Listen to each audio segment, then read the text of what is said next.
Bonjour bien-aimé dans le Seigneur, que Dieu te bénisse et que Dieu te couvre encore de sa grâce. Aujourd'hui, je viens vers toi partager deux portions d'écriture dans le livre de Proverbes. Je vais commencer la lecture dans le Proverbe 13 au verset 21. Il est écrit: Le malheur poursuit ceux qui pêchent, mais le bonheur récompense les justes. Toujours dans le livre de Proverbes, cette fois-ci au chapitre 17, au verset 20, il est écrit: Un cœur faux ne trouve pas le bonheur, et celui dont la langue est perverse tombe dans le malheur. Bien-aimé, euh, le bonheur que tu cherches ne se trouve que dans ton cœur. Le bonheur que tu cherches ne se trouve que devant toi, sous ton nez. Pourquoi?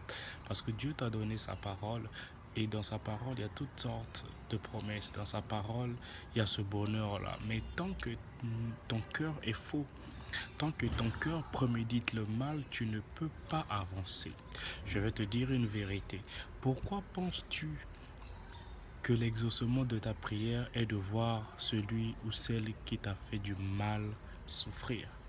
Pourquoi tu penses que ton exaucement, pourquoi tu penses que ta bénédiction doit être un sujet de chagrin pour les autres? Pourquoi veux-tu réussir et voir les autres malheureux voir les autres malheureux parce que toi tu as réussi? Dieu ne peut pas t'exaucer si tu veux que à travers cette bénédiction, les autres puissent être dans la souffrance, le malheur et l'amertume. Le malheur poursuit ce genre de personnes.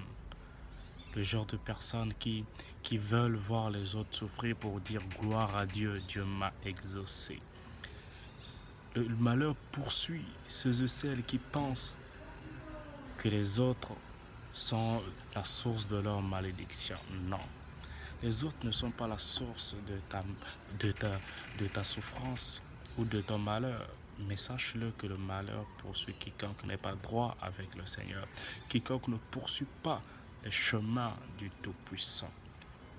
Et la parole de Dieu est claire là-dessus. Un cœur faux ne trouve pas le bonheur. Es-tu vrai? Commence à être vrai envers Dieu, vrai avec toi-même et vrai avec les autres. Ainsi tu verras la main de Dieu dans ta vie. Et celui dont la langue elle est perverse tombe dans le malheur. Quelles sont les choses que tu confesses de ta bouche? Quelles sont les paroles qui sortent de ta bouche? N'oublie pas que c'est de l'abondance du cœur que la bouche parle. Alors, ne cherche pas à voir les autres souffrir. Peu importe celui qui t'a causé du tort, seul Dieu peut récompenser. Il a dit: à moi la vengeance et à moi la rétribution. Alors, bien-aimé, vis en paix. Sois dans l'allégresse car ton Rédempteur est encore vivant. Sache-le que le Dieu qui t'a appelé, le Dieu qui t'a donné ta parole, il est fidèle. Sarah a cru en sa fidélité et voici sa descendance a été très grande, très très très grande. Alors, ne désespère pas, ne prémédite pas le mal. Oublie ceux et celles qui t'ont causé du tort. Pardonne-leur afin que le Dieu très haut te pardonne aussi tes offenses. Que Dieu te bénisse et que Dieu te garde dans son amour. Au nom de Jésus. Amen.